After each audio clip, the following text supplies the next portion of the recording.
Let's crack open the dark history books and look at 11 icons from the golden age of cinema who were actually monsters behind closed doors.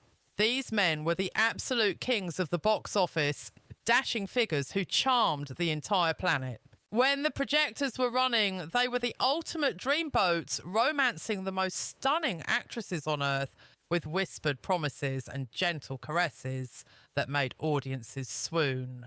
The cameras were experts at capturing their soft, romantic angles, making America fall head over heels for the fantasy.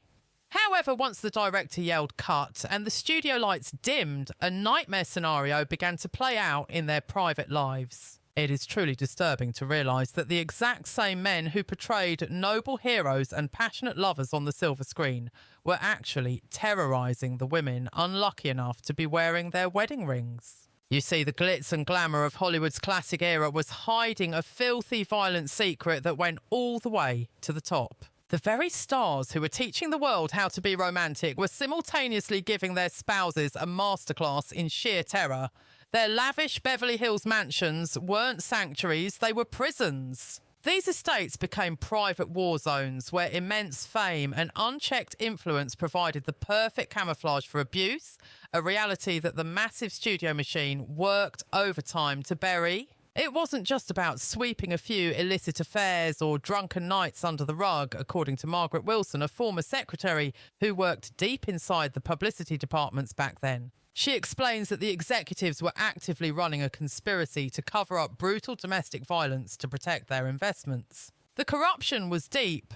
Police officers accepted bribes to look the other way, doctors were threatened into silence, and public relations teams invented flimsy stories about household mishaps whenever a wife appeared in public with black eyes or fractured limbs. Right now, we are going to rip down the facade and expose 11 of the most worshipped male celebrities who were living duplicitous lives, dazzling the fans while making life a living hell for their wives. We need to be clear here, we aren't talking about rocky relationships or heated arguments that got out of hand once or twice.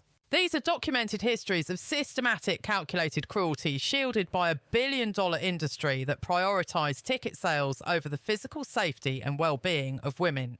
The reality behind these legendary Hollywood unions exposes more than just the sadism of a few bad apples. It reveals an entire corporate structure designed to shelter abusers and gaslight their victims. In a time long before the Me Too reckoning, before social media existed, and before the public had a real understanding of domestic violence dynamics, these women were forced to endure their pain in total isolation while the men inflicting the damage were paraded around as the pinnacle of American masculinity. Brace yourselves, because we are diving into the gritty Hollywood history that the moguls tried desperately to erase. He had a voice that could soothe the soul, but the man behind the microphone was far from gentle. Let's talk about the original wholesome crooner, Bing Crosby. To the public, Bing Crosby was the ultimate voice of comfort, an American treasure. He was the velvet-voiced superstar whose Christmas specials and road trip comedies with Bob Hope built an unshakable brand of warm paternal kindness. Decked out in his pipe and cosy cardigans, Crosby was sold to the public as the archetype of the perfect American father figure that post-war society was desperate to believe in. But beneath that meticulously manufactured exterior hid a man with a volcanic temper and a disturbing readiness to use physical force against anyone he viewed as a subordinate, specifically his wife and kids. The illusion was shattered when Crosby's son, Gary, released a bombshell memoir in 1983 that claimed the singer subjected him and his siblings to severe physical and emotional torture, a claim supported by family violence expert Dr. Rebecca Stevens. The book, titled Going My Own Way, sketched a horrifying picture of daily life in the Crosby mansion, revealing a reality that was the polar opposite of Bing's easygoing public character. While Gary's autobiography mainly focused on the relentless brutality he and his brothers endured growing up,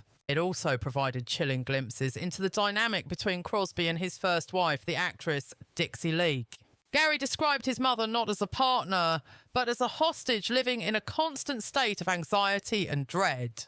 Dr. Stevens notes that while the book doesn't itemise every blow she might have taken, it depicts a home environment where every single person was terrified of triggering Bing's unpredictable rage. Dixie was portrayed as a tragic figure, a mother who was completely unable to shield her sons from their father's wrath because she was too paralysed by her own fear of him. If we look at Gary's detailed account, what Bing called discipline was actually something far more sinister than standard punishment. It crossed the line into sadistic abuse.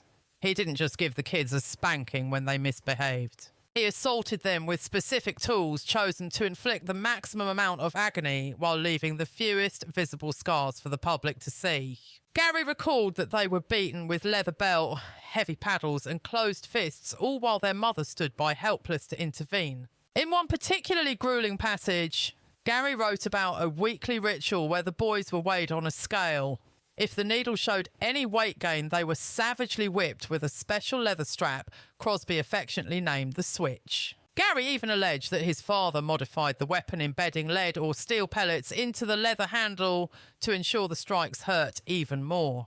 When the memoir hit the shelves, the true insiders of Hollywood weren't actually that shocked by the revelations. Whispers had been floating around the industry parties for decades about Crosby's need for control and his violent outbursts, but the studio machinery was too efficient at keeping the mask of the gentle patriarch firmly in place. Paramount Pictures had simply invested too much money in building Crosby's saintly brand to let a little thing like domestic torture ruin their golden goose. Tragically, Dixie Lee, who passed away from ovarian cancer in 1952, never uttered a word to the press about her nightmare marriage. Like countless women of that era, she bore the burden of domestic trouble in complete silence. A silence enforced by the overwhelming public love for her husband and the studio's ruthless determination to protect his reputation at all costs. The publication of Gary's tell-all book caused a massive rift within the surviving family members. Two of the other brothers, Philip and Dennis, backed up Gary's story, publicly confirming that their father had indeed been a physical abuser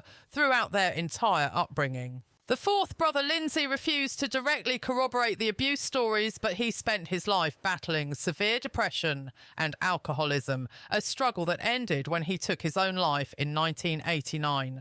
Tragically, the story takes an even darker turn as Dennis would eventually succumb to his personal demons, ending his own life in a devastating final act. These heartbreaking conclusions provide undeniable weight to the allegations that the Crosby family home was not a sanctuary, but a breeding ground for deep-seated psychological trauma. It paints a grim picture of a household where Dixie Lee was effectively neutralised, either paralysed by fear or complicit through silence, unable to shield her offspring, which speaks volumes about her own fragile standing in the family pecking order. In a twist that often confuses the narrative, Crosby's second marriage to actress Katharine Grant produced 3 children who described a completely different upbringing. Their accounts suggest a much warmer, more stable environment, leading many to believe that the crooner may have genuinely softened and evolved during the twilight of his life. However, a late-life redemption arc does absolutely nothing to erase, justify or excuse the reign of terror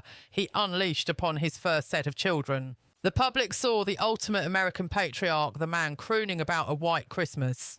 The private reality was a tyrant who tormented his kids while his wife stood by utterly helpless. The massive gulf between Crosby's wholesome public brand and his cruel private conduct stands as one of the most masterful PR cover-ups in the history of Tinseltown. It remains one of the entertainment industry's most unsettling betrayals of public trust, hiding a monster behind a microphone. Now listen here, girlie, do me a solid.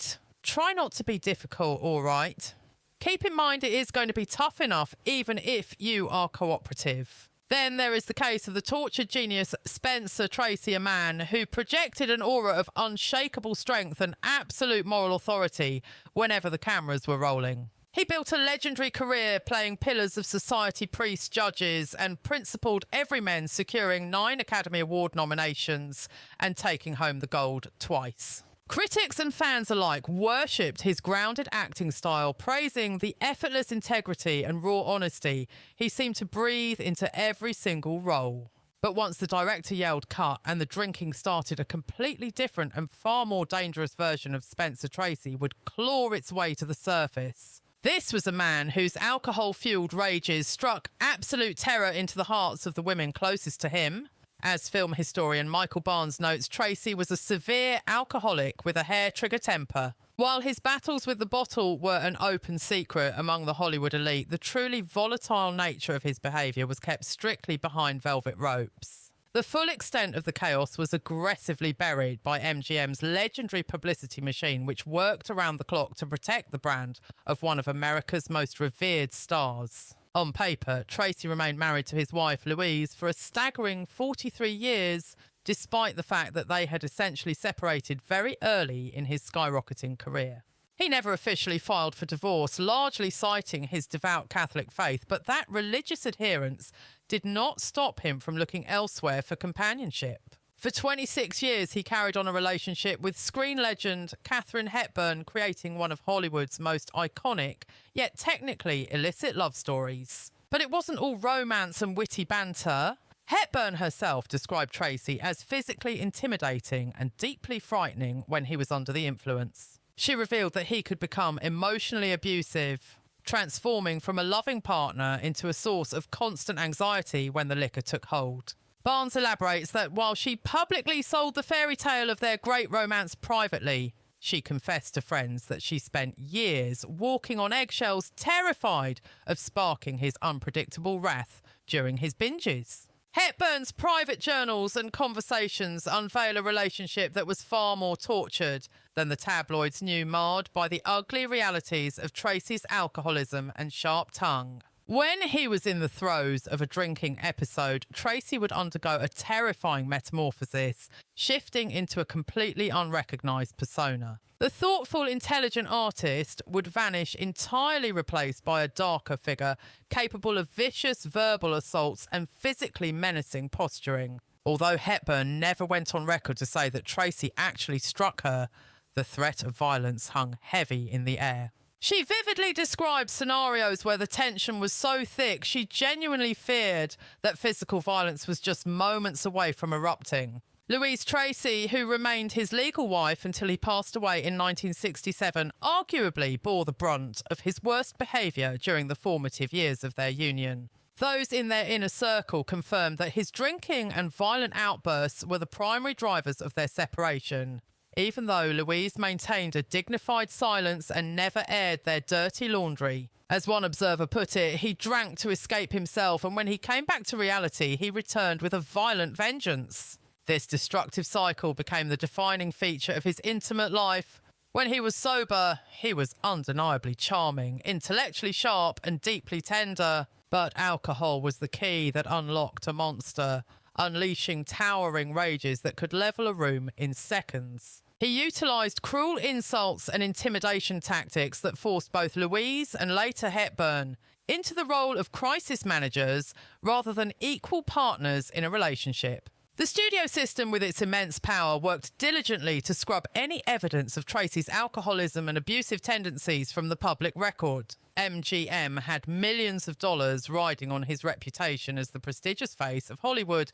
and they weren't about to let the truth jeopardise their investment. Stories of domestic chaos would have completely shattered the image of dignified moral authority that he projected on the silver screen. Local police were often instructed to handle any domestic disturbances at the Tracy residence with extreme discretion, and the press obeyed a strict code of silence. The story of Spencer Tracy serves as a perfect example of how Hollywood could completely divorce a star's public idol status from their grim private reality.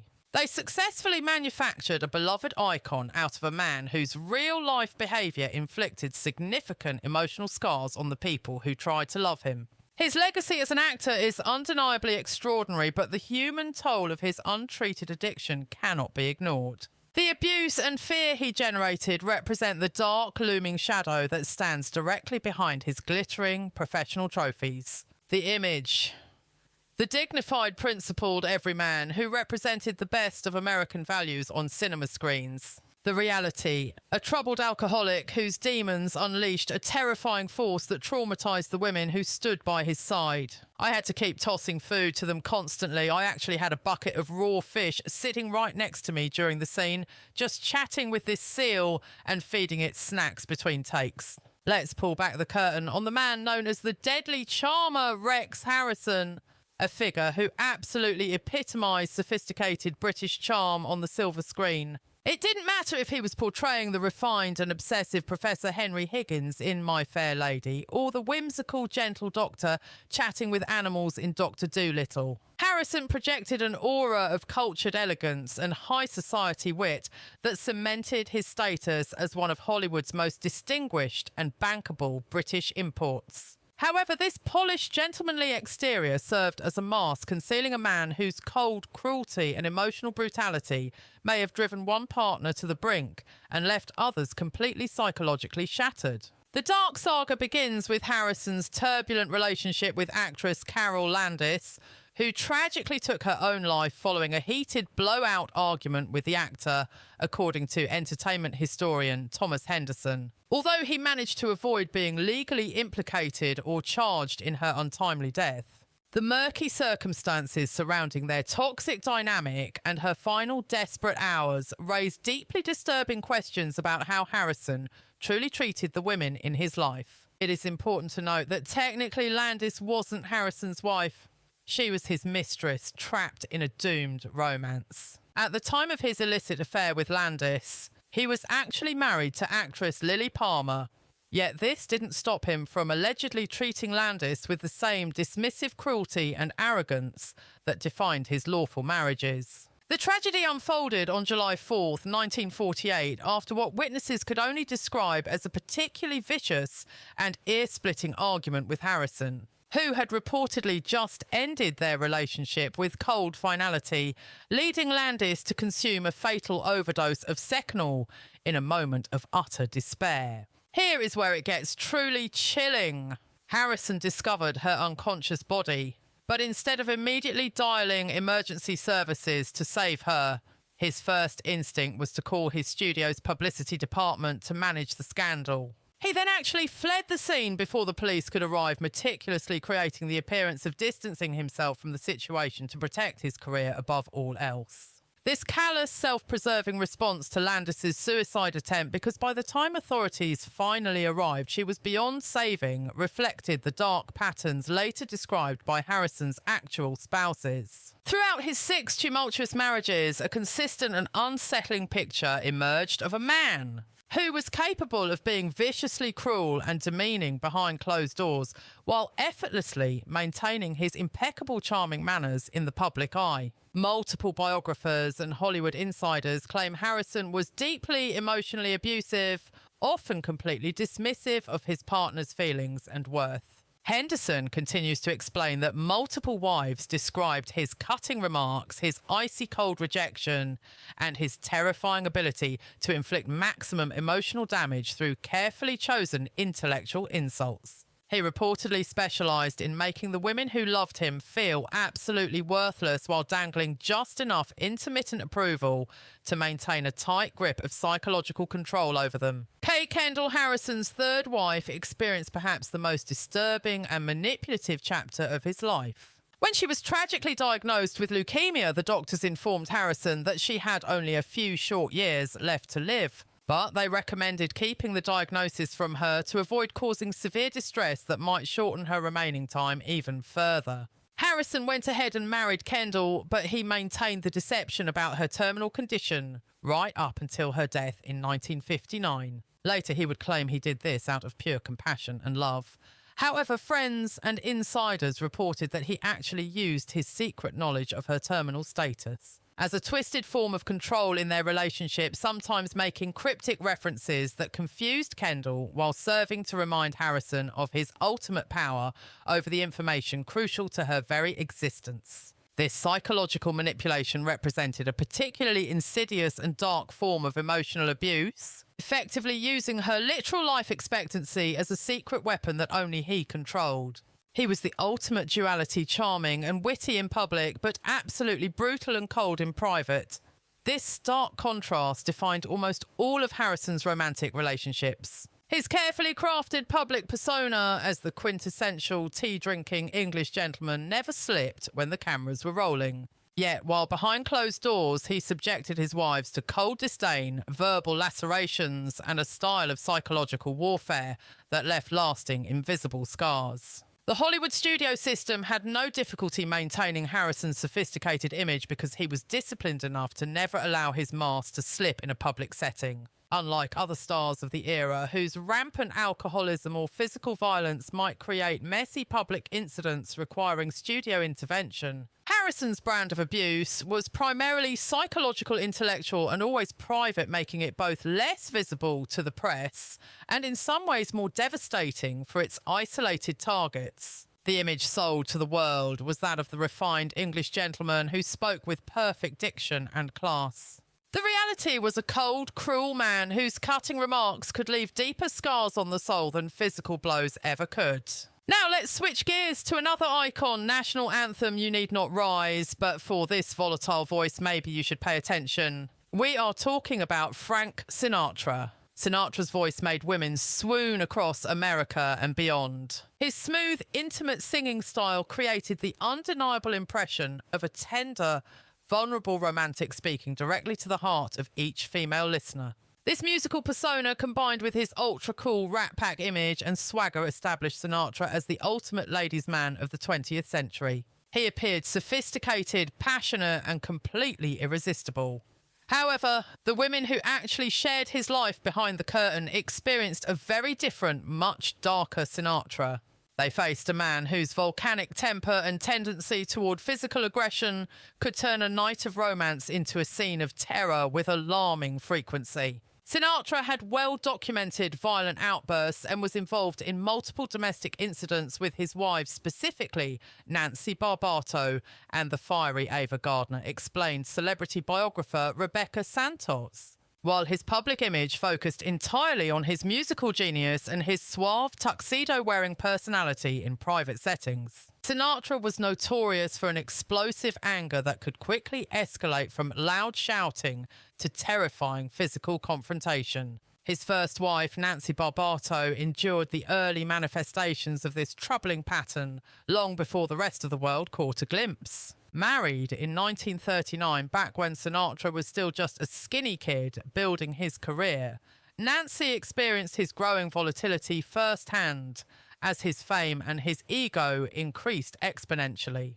Insiders from the singer's inner circle frequently whispered about witnessing the terrifying verbal assault Sinatra unleashed upon his first wife, Nancy. Although Nancy maintained a dignified silence, refusing to ever go on record about the physical blows she allegedly endured, their union eventually crumbled in 1951, shattered by Frank's serial philandering with various women, most famously the sultry Ava Gardner. However, the true extent of his dark side came to light during his volatile and headline-grabbing romance with Gardner. It was in the midst of this stormy affair that whispers about Sinatra's predilection for violence transformed into an open secret among the Hollywood elite. Unlike Nancy, Gardner was a box office titan who refused to be cowed, possessing a fiery spirit that wouldn't simply accept Sinatra's aggressive outbursts without a fight. Gardner was candid about the brutality, famously admitting that while the physical attacks weren't a daily occurrence, they were a very real part of their life,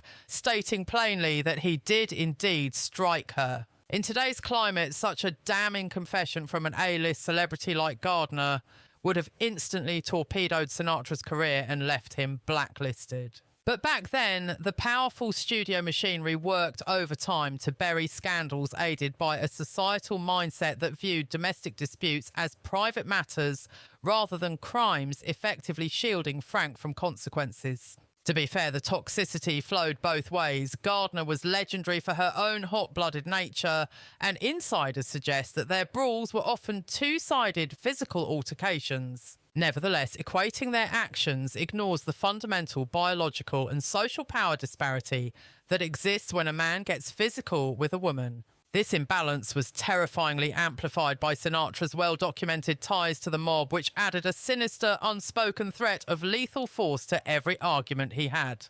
This context turned their relationship into a fundamentally predatory and abusive environment, making the question of who started the fight irrelevant compared to the looming danger he represented. According to biographers and historians, there were numerous nights when law enforcement had to be summoned to quell the chaos at their residence. Yet, as was the standard operating procedure for Hollywood royalty in those days, these police visits almost never generated official paperwork or led to criminal charges. Instead of arrests, officers were pressured to act as fixers, opting for discretion by merely separating the warring parties for the night to ensure no police blotter would ever tarnish the Golden Voice's reputation. Following the final dissolution of his marriage to Gardner in 1957, Sinatra's streak of instability didn't just vanish. The pattern persisted well into his unions with Mia Farrow and later Barbara Marx, although reports suggest the physical intensity may have waned as the singer grew older. However, the psychological warfare, the screaming matches, the heavy-handed intimidation tactics remained a constant staple. His need to dominate and control every aspect of his partner's existence continued to define his romantic entanglements until the end. Insiders painted a jarring picture of a man who would serenade the world with heartfelt lyrics on stage only to return home and verbally batter the women he supposedly loved. The chasm between Sinatra the public lover and Sinatra the private tyrant stands as a testament to one of the most effective PR cover-ups in entertainment history. While he was busy enchanting millions with tender melodies that crowned him, the king of romance, the real-life women behind closed doors were living a nightmare. They were subjected to a cruel reality that stood in direct opposition to every sweet, loving word he whispered into the microphone. And the protection he enjoyed wasn't just typical Hollywood cleanup. The studios were terrified knowing that crossing Sinatra also meant crossing his dangerous underworld associates. These mob ties wove a web of fear that silenced everyone from the victims to the cops, ensuring no one dared to speak up. This effectively granted him total immunity, placing him high above the law and allowing him to escape accountability for his brutality toward women for decades. On one side, you had the polished icon, the velvet-voiced crooner who seduced an entire nation. On the other, a volatile aggressor whose rage transformed domestic sanctuaries into terrifying battlefields.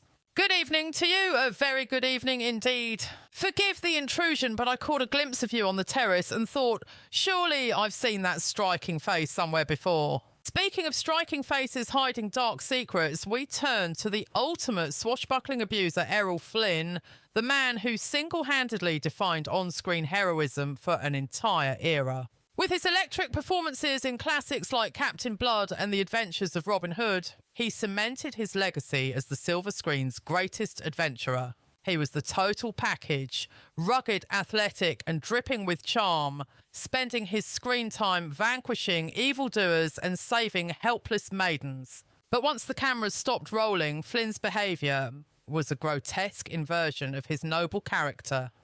The women in his real life were never the ones being rescued. In reality, they were the ones desperately needing to be saved from him.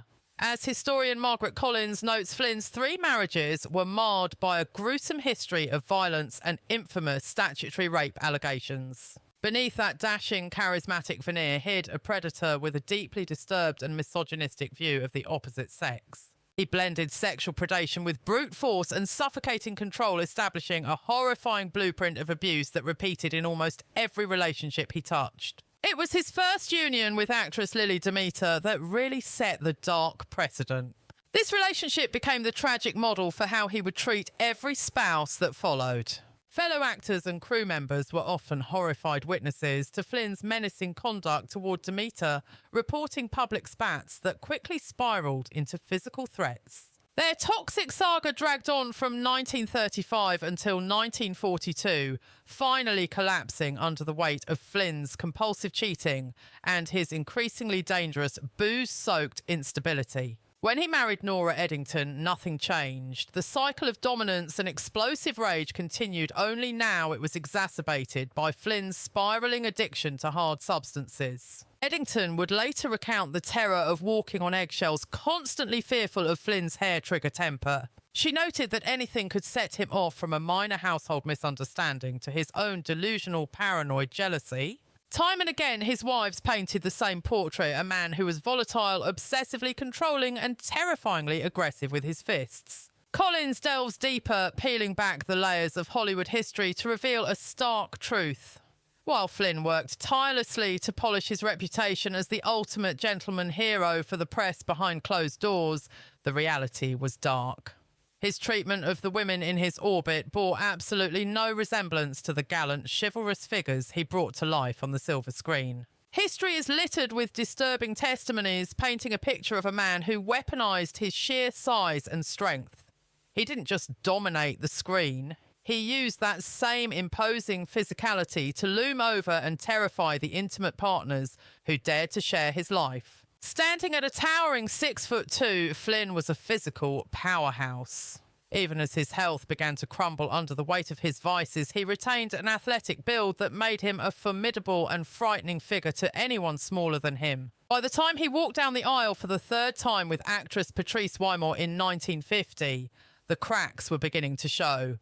Flynn's constitution was rapidly deteriorating, ravaged by years of heavy drinking and alleged reliance on narcotics that fueled his erratic moods. Yet, despite his failing body, his temper remained as explosive as ever. Reports from the Times suggest that Wymore found herself trapped in the same nightmare cycle of dominance and fear that had haunted his previous relationships. It was a rinse and repeat cycle of toxicity that seemed to define every romantic entanglement he entered, leaving a trail of traumatized partners in his wake. But the darkness in Flynn's life went far deeper than just marital strife. His general conduct toward the opposite sex unveiled a deeply unsettling predatory pattern that went well beyond standard bad behavior. The scandal reached a fever pitch in 1942 when the authorities brought charges against him for statutory offences, a headline that threatened to shatter his career permanently.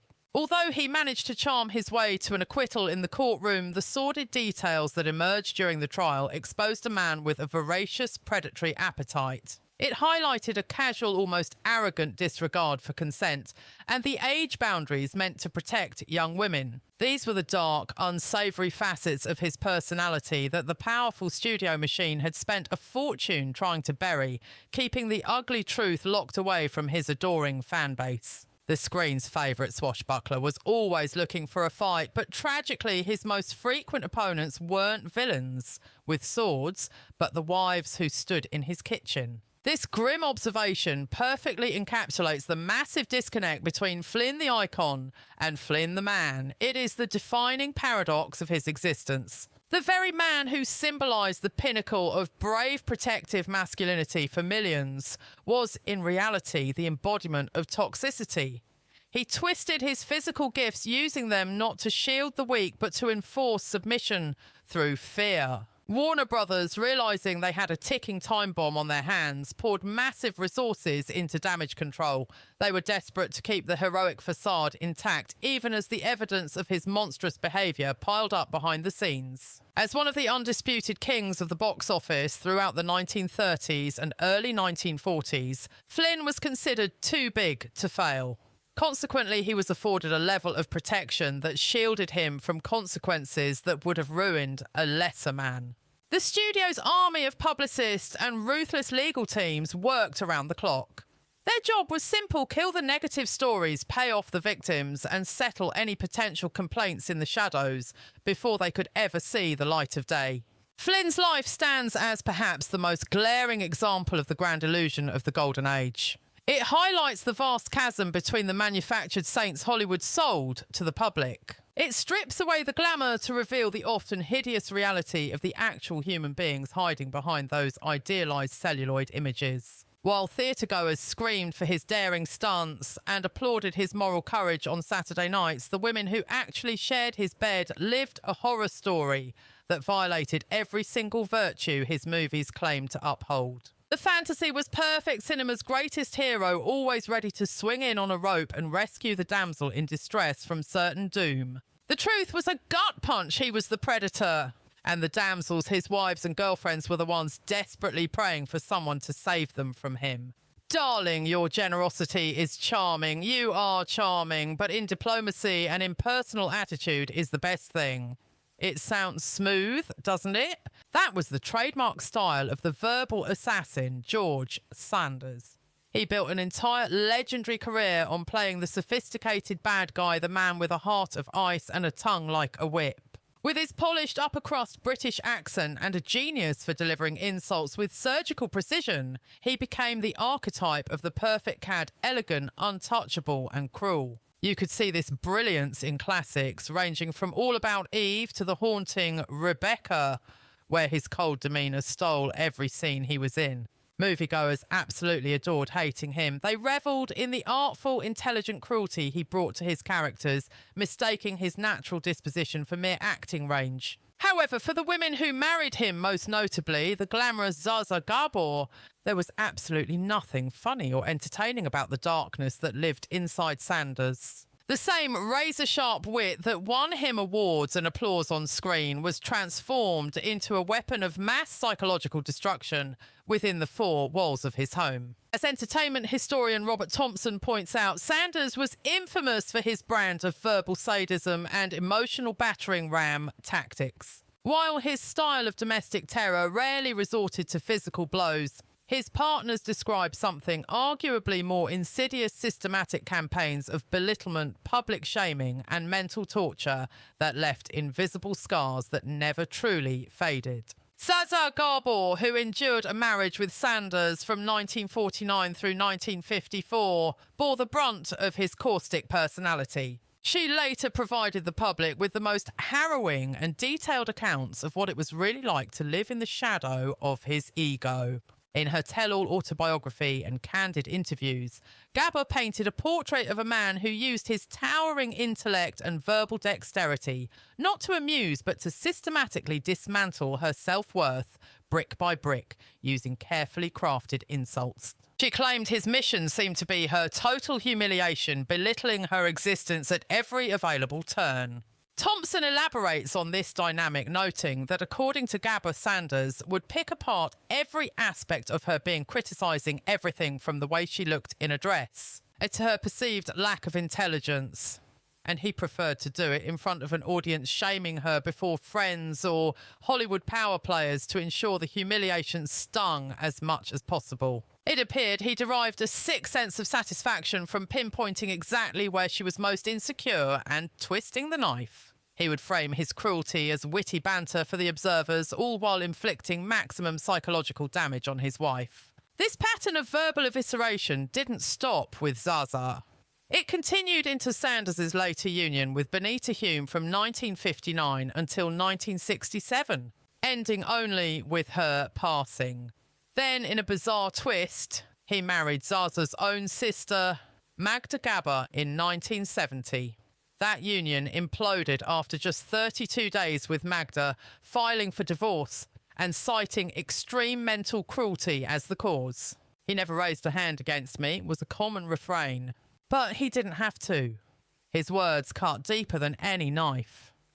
This chilling assessment perfectly captures the unique and devastating nature of the abuse Sanders dished out. It was an invisible violence harder to spot than a black eye, but potentially far more catastrophic in its long-term impact on the human psyche. Sanders effectively weaponized his brilliance and his command of language to exert total control over his relationships.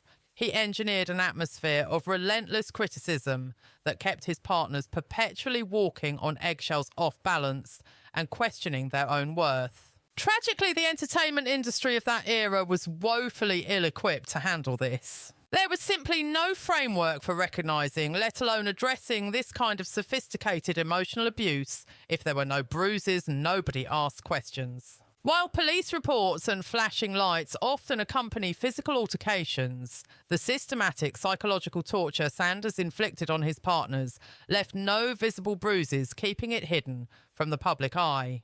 To make matters worse, the outside world frequently mistook his sadistic verbal abuse for that trademark dry wit he was famous for, assuming it was just a performance rather than cruelty. The depths of Sanders' internal darkness finally bubbled to the surface in 1972, when the 65-year-old actor made the tragic decision to end his own life. Even his final farewell carried that signature air of indifference. His suicide note famously claimed he was checking out simply because he was bored, a chilling reflection of his detachment. That crushing sense of apathy wasn't just a pose for the cameras. It was the defining thread that ran through both his celebrated film roles and his tumultuous personal entanglements. His last written words painted a portrait of a man who had built impenetrable walls, keeping himself emotionally isolated from everyone around him. More than that, it seemed he was hiding from himself, wielding his sharp tongue like a weapon to ensure no one, not even his spouses, could ever forge a genuine vulnerable bond with him. The blueprint of toxicity Sanders left behind serves as a grim reminder that psychological warfare can be just as devastating and controlling as a physical backhand, even if it leaves no marks. His narrative really highlights how woefully ill-equipped the mid-20th century was when it came to identifying and understanding the nuances of domestic abuse. Back then, nobody called it emotional terrorism or recognised it as relationship violence. If you weren't hitting, society didn't see a reason to intervene or assign blame. The world saw a debonair, sophisticated British icon who could deliver a devastating insult with a smile. But behind closed doors, the reality was a tormentor who utilised his intellect and vocabulary to systematically dismantle the self-worth of the women who tried to love him. I honestly couldn't tell you. Why don't you give it a shot yourself and see what happens? You're too kind. Really, it's nothing. But speaking of heavy hitters, let's pivot to the ageing terror himself, John Barrymore. John Barrymore wasn't just a star. He was genuine Hollywood aristocracy, hailing from a legendary acting clan that practically defined theatrical greatness and high culture. In his prime, they called him the Great Profile because of his flawless features, and he single-handedly bridged the gap between the prestige of the stage and the emerging world of cinema. He commanded immense respect for his heavyweight performances in classics like Grand Hotel and Dinner at 8, cementing his status as a screen legend. However, as the years ticked by, the bottle began to win the war, and the once dignified actor morphed into a grotesque shadow of his former self as addiction took the wheel. Unfortunately, the people who bore the brunt of this horrific transformation were the women who made the mistake of saying, "I do." Film historian Michael Barnes notes that Barrymore was far more than just a heavy drinker.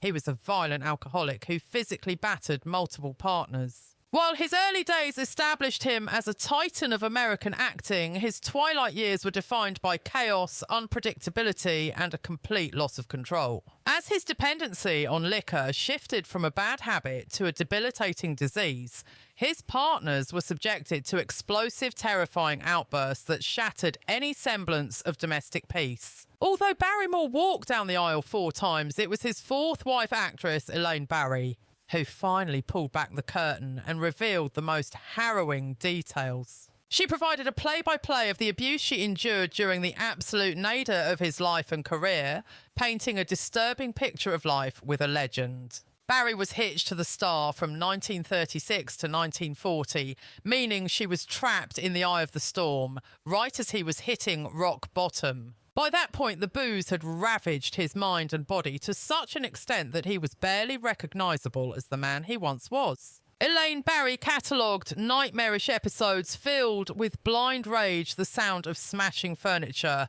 and terrifying threats against her life. Barnes adds that based on her testimony, Barrymore's drinking binges would flip a switch, instantly turning their luxury home into a legitimate combat zone. He had always been a bit theatrical, but in these later years, that drama curdled into something genuinely menacing that left Barry constantly looking over her shoulder. She described nights where a wasted Barrymore would go on a rampage, decimating their belongings, shattering mirrors and flipping tables in a drunken fury. But things got infinitely worse when he turned that destruction toward her, escalating from screaming matches to actual physical intimidation that shook her to her core. The threats became so palpable that she was frequently forced to flee the house in the middle of the night, waiting elsewhere until he passed out and sobered up. Sadly, this pattern of alcohol-fueled tyranny wasn't exclusive to his time with Barry. It was a recurring theme. His previous spouses had walked through the same hell, even if they chose to keep the gritty details out of the tabloids at the time. Take his 3rd wife, the lovely actress Dolores Costello, who was married to him from 1928 to 1934. She fought hard to keep a lid on their private struggles. Yet, despite her discretion, reports indicate she ultimately packed her bags because she simply couldn't survive Barrymore's spiralling addiction and the monstrous behaviour that came with it. To put it bluntly, the man didn't just fail to age gracefully, he aged violently, leaving a trail of destruction in his wake. That sentiment perfectly encapsulates the tragic arc of Barrymore's life, showing how a brilliant career was slowly eclipsed by a dark final chapter written in whiskey and rage. Unlike other silver screen icons who managed to keep their dignity intact, at least in public, Barrymore's public disintegration became impossible to ignore.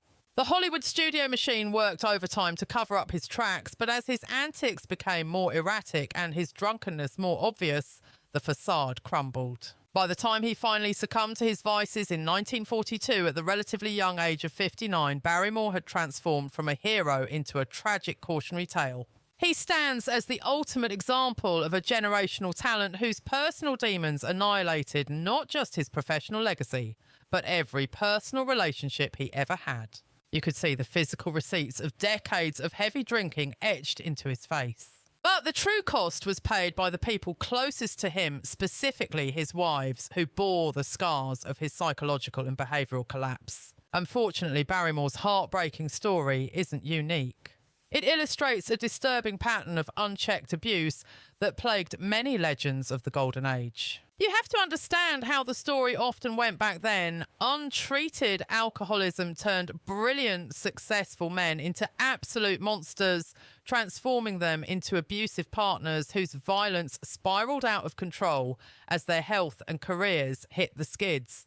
The entertainment industry in those days was basically the Wild West.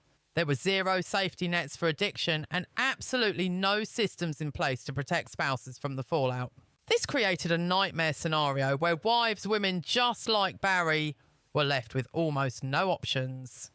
You either gritted your teeth and endured the hell, or you ran for your life. Think about the public image, the distinguished classical actor, a scion of America's most legendary theatrical dynasty, looking every bit the gentleman. Then look at the reality behind closed doors, a man deteriorating rapidly from the bottle filled with a rage that turned household furniture and occasionally the people he supposedly loved into targets for his aggression. It sounds like an absolute blast, doesn't it?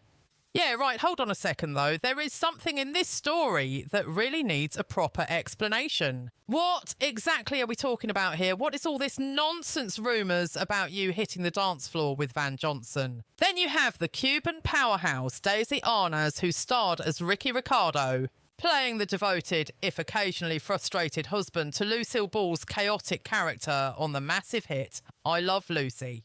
The electricity between them was undeniable, and their apparent devotion created one of the most iconic couples in TV history, with millions of viewers virtually inviting them into their homes every week to laugh at their domestic mishaps. But if you peeled back the curtain on television's most famous marriage, you would find a disturbing canyon between the happy public perception and the dark private truth. It was a situation where Ball's funny on-screen portrayal of a wife desperate to keep her husband happy took on a much sinister vibe the moment the cameras stopped rolling. Now, Lucille Ball never went on record claiming physical abuse, but insiders and friends reported terrifying screaming matches, smashed property, and violent outbursts, according to television historian Rebecca Santos.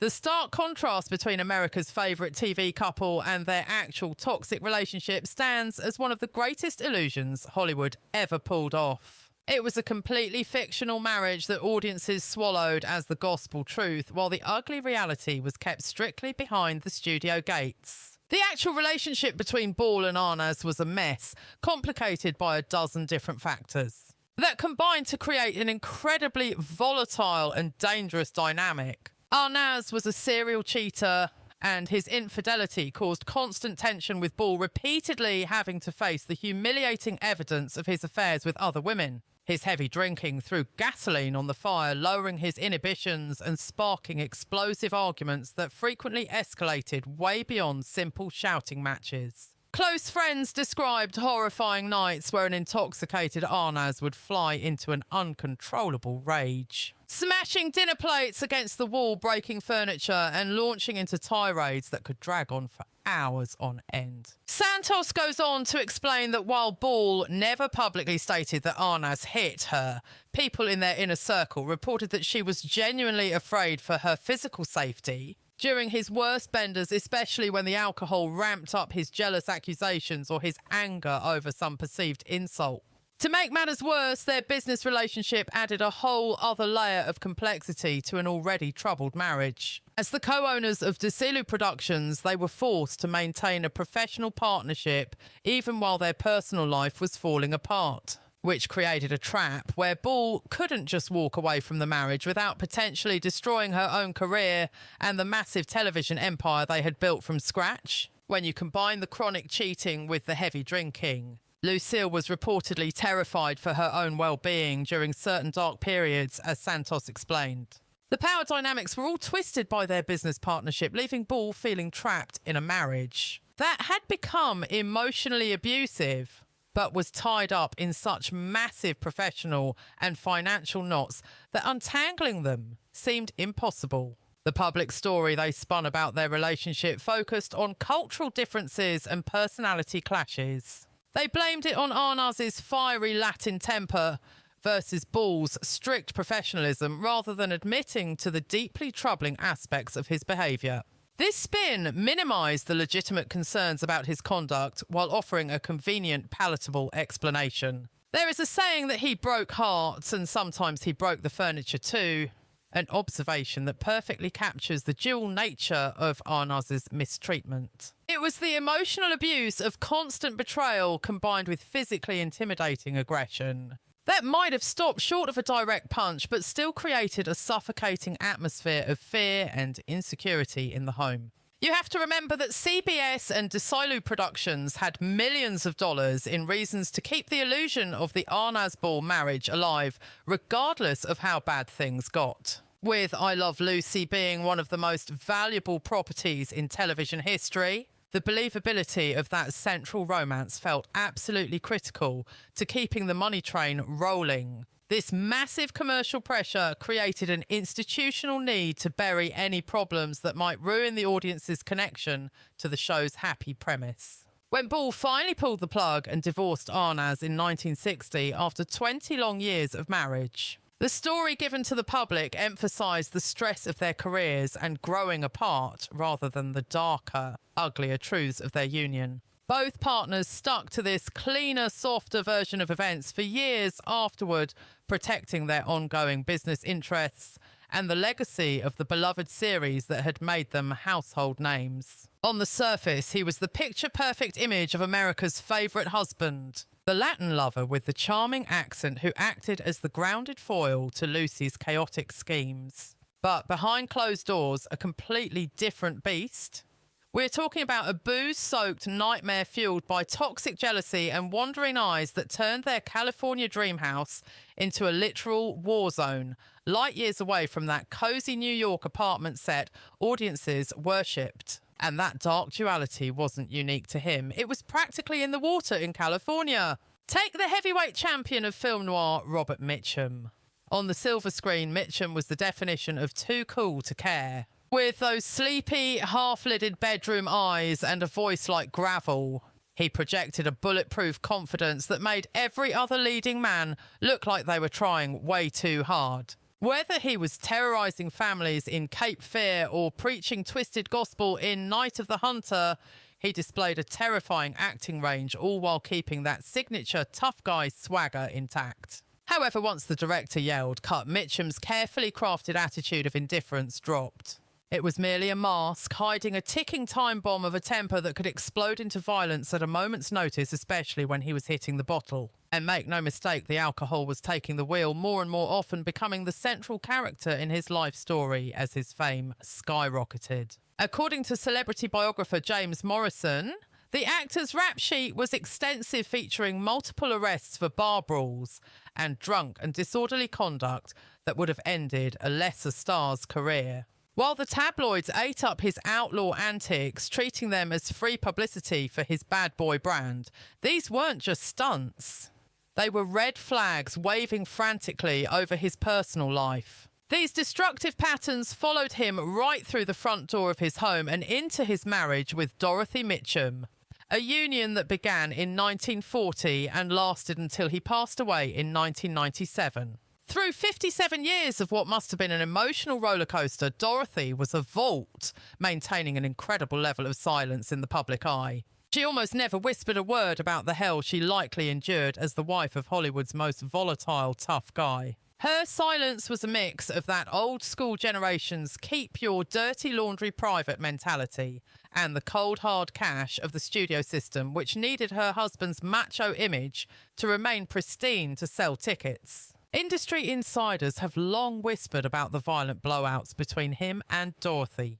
Yet through every storm, she refused to pack her bags. Morrison elaborates that sources close to the pair confirmed that once the cork popped on the whiskey bottle, the gloves came off, leading to screaming matches that frequently spiralled into physical altercations. We may never know the grisly details because Dorothy protected her privacy like a hawk, and the studio fixers were experts at burying scandals before they could hit the morning papers. The cracks in the armour started to show with his infamous arrest in 1948 for marijuana possession, which brought a tidal wave of heat. It forced the studio suits to scramble and spin the narrative to save their golden goose from being blacklisted. Even though that scandal was about drugs rather than his domestic abuse, it proved two things. Mitchum had zero respect for the rules. And more importantly, Hollywood would move mountains to manage a crisis and keep a profitable star on the screen, provided the box office returns were high enough. The golden rule with Robert was simple: he wouldn't start a fight when he was sober, but once he started drinking, he wouldn't stop one. That volatile dynamic became the blueprint for his entire life, governing his conflicts in dive bars and at the dinner table alike. Stone cold sober, he was that chill, indifferent icon everyone idolised. But liquor acted like a chemical trigger, transforming that reserve into a dangerous unpredictability where a minor disagreement could result in a punch to the jaw with zero warning. So why did Dorothy stay? It wasn't just blind loyalty. It was a complex web of survival involving much more than just enduring the abuse. As a mother raising their children, in that specific era, she was boxed in. Between the social stigma of divorce and the financial handcuffs walking away, it wasn't just difficult, it felt practically impossible for a woman in her position. Regardless of how Robert acted at home, the entertainment industry's handling of the situation was textbook for the time. They played a dirty game, simultaneously capitalising on the dangerous, unhinged aspects of his personality to market his movies, while working overtime in the shadows to ensure the ugly, traumatic reality of his misconduct remained contained and unpublicised. It was a carefully curated illusion where the hint of his volatility made him sexy and mysterious. But they ensured the full, terrifying reality of his behaviour never saw the light of day, lest it ruin his marketability. Mitchum wasn't an anomaly. He was the poster child for a toxic Hollywood standard regarding relationships. It highlights how male toxicity was rebranded as roguish charm or rebellion for the magazines, while the devastating toll it took on their wives and families was swept under the rug. Being a bad boy was a product you could sell for millions. Meanwhile, the women at home absorbed the trauma in silence, powerless against husbands who were protected by a billion-dollar industry designed to enable them. On the surface, the image of the ultimate cool, the unflappable tough guy who never blinked. In reality, a booze-drenched hurricane who left his wife cleaning up the wreckage for nearly 6 decades. As Mitchum himself cynically put it regarding his craft, sit on a rock in the middle of Lake Michigan. Pick your nose, examine your navel. Call that getting out of it.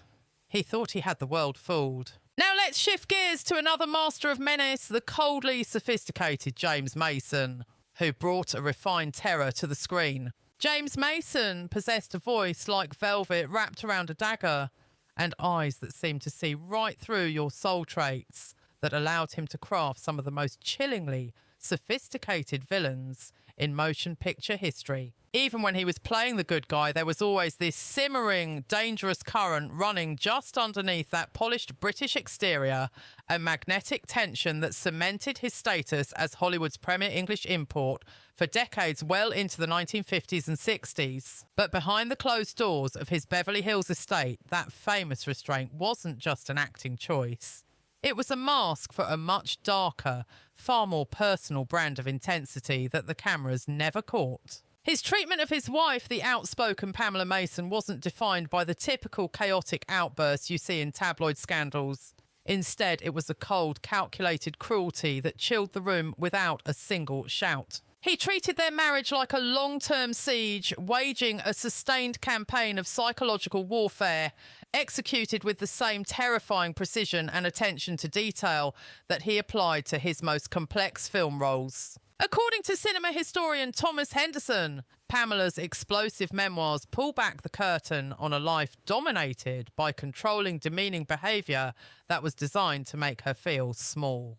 While other Hollywood tough guys might have thrown furniture or thrown punches in fits of drunken rage, Mason was a master of a far more insidious, creeping form of mistreatment that left no physical marks but destroyed the spirit. His weapon of choice was a toxic cocktail of constant undermining, orchestrated humiliation and absolute systematic control, creating a domestic environment that was psychologically radioactive for decades. In Pamela's recounting of their life together, she depicts a husband who almost never raised that famous voice and rarely resorted to physical intimidation to get his way. Why shout when you can destroy someone with a whisper?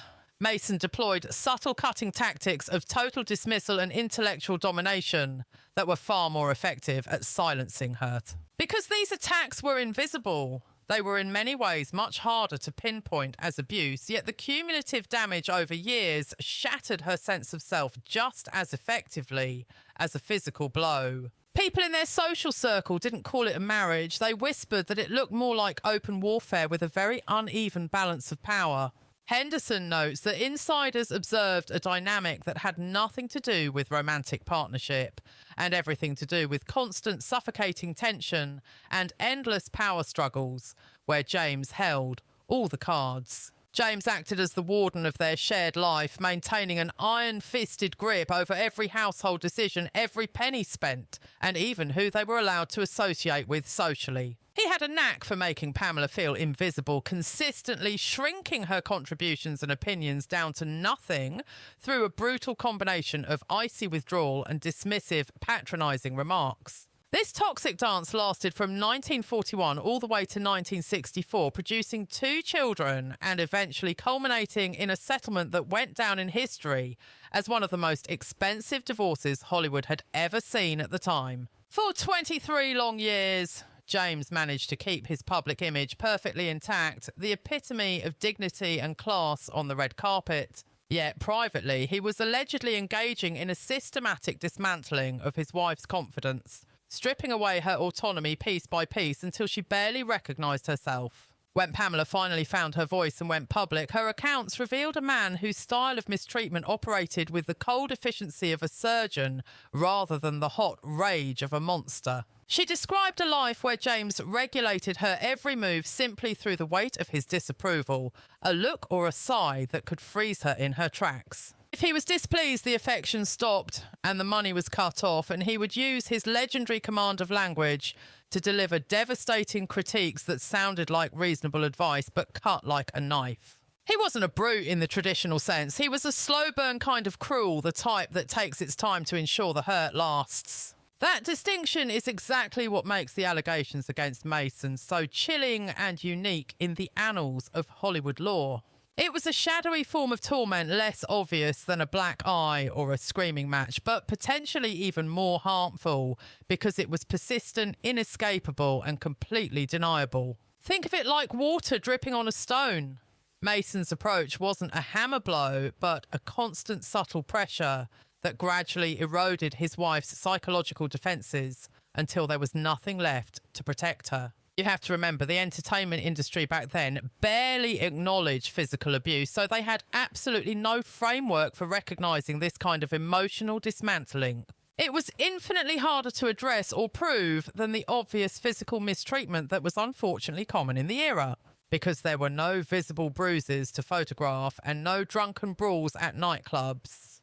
Mason's dark behaviour remained completely hidden behind closed doors until Pamela finally broke her silence. Even after the divorce and the revelations, his towering reputation as an actor largely insulated him from facing any real professional backlash or consequences. It is terrifying to realise that Mason's approach to controlling his wife reflected the exact same meticulous attention to detail he used to break down a script. It mirrored the profound psychological insight that made him so effective on screen, only weaponised against the person he was supposed to love. It was a deeply disturbing application of genuine genius, twisted toward destructive ends within the sanctity of his own personal relationship.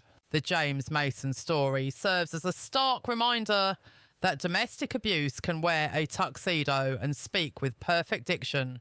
It manifests through sophistication rather than brute force, leaving victims struggling to even name their nightmare while they are living through it.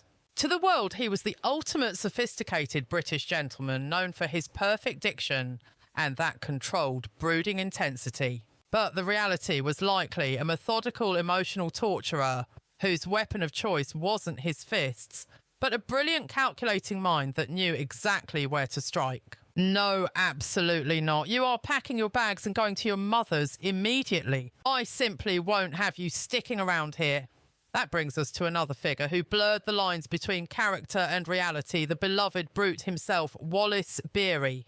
Wallace Beery built an entire empire in Hollywood, playing the rough around the edges tough guy who deep down possessed a heart of pure gold. That signature shtick, the gruff bearish exterior hiding a secret inner kindness, became his trademark in classics like The Champ, where his tear-jerking performance as a washed-up boxer devoted to his son earned him an Academy Award. This carefully cultivated screen persona turned Beery into gold at the box office, establishing him as one of MGM's most bankable and reliable stars throughout the 1930s and well into the early 1940s. However, behind this meticulously crafted image of rugged decency lurked a man whose actual behaviour toward women was reportedly nothing short of monstrous. His first wife, the legendary Gloria Swanson, reportedly saw absolutely none of that redeeming kindness that his characters always seemed to find by the time the credits rolled. According to film historian Margaret Collins, Beery allegedly beat Swanson on their wedding night, a brutal introduction to a nightmare marriage. Even though their marriage happened before his massive Hollywood success,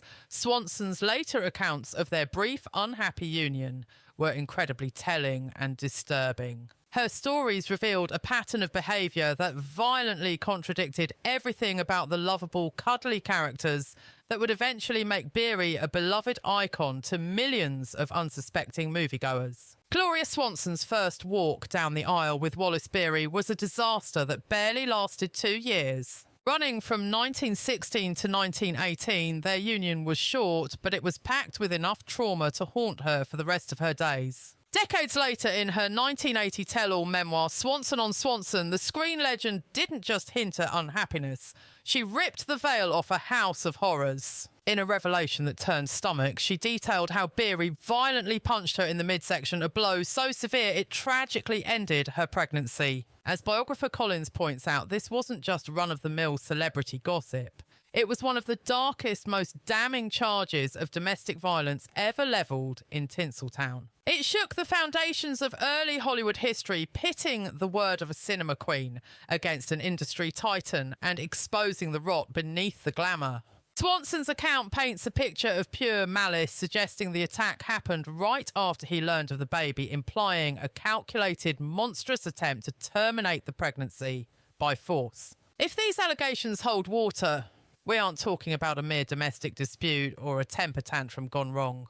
We are talking about a felony-level assault, a heinous crime that today would see him behind bars rather than on the red carpet. Yet, in the shadowy world of the Golden Age, stories like this often vanished into the ether, leaving it as nothing more than her word against his powerful legacy. There were no police reports or leaked footage to back her up, but there is a chilling ring of truth to her story, bolstered by one undeniable fact. She held on to this dark secret for more than 60 years before finally letting the world know what really happened behind closed doors. By the time she spoke up, Beery had been dead since 1949, meaning she couldn't sue him, ruin his career, or gain any professional leverage. Opening up in the twilight of her life wasn't a PR stunt. It was a final act of reclaiming her narrative and setting the historical record straight. The gap between Beery the man and Beery the movie star stands as one of the greatest, most disturbing magic tricks the studio machine ever pulled off. To the public, he was the lovable curmudgeon, the rough around the edges guy with a soft spot for kids and underdogs. But in reality, if the stories are true, he was a sadistic bully capable of inflicting unimaginable pain on the woman he vowed to cherish. An American sweetheart when the cameras rolled, and a straight-up monster when the director yelled cut. This jarring duality highlights just how fake the Hollywood Dream Factory really was, masking a predator behind a friendly, familiar face. He could bring a tear to your eye playing the flawed hero with a heart of gold, manipulating audience emotions with ease. Meanwhile, behind the mansion gates, his actions were allegedly so vile they betrayed every single virtue he pretended to embody on the silver screen. You have to understand, MGM had millions riding on this guy. After he snagged that Academy Award, he was a cash cow, and the studio wasn't about to let the truth slaughter their golden calf. If a whisper of this abuse had leaked back then, it wouldn't have just tarnished his image, it would have nuked his career from orbit. It would have been game over, giving the studio executives every reason to bury the rumours and silence victims to keep the money train rolling. Beery is the perfect, terrifying example of how efficient the old studio system was at playing God with public perception. They were absolute masters at building a fortress between the fantasy they sold on screen and the ugly, violent reality of their stars' private lives. In an era before social media, TMZ or camera phones, they could craft a lie so perfect that the public bought it hook, line and sinker without question. It allowed men like Beery to parade around as paragons of virtue while potentially being villains in their own homes. The lie, a grumpy uncle with a hidden sweetness, the hero of family matinees. The reality, a violent abuser who allegedly beat his pregnant wife so severely she lost their child.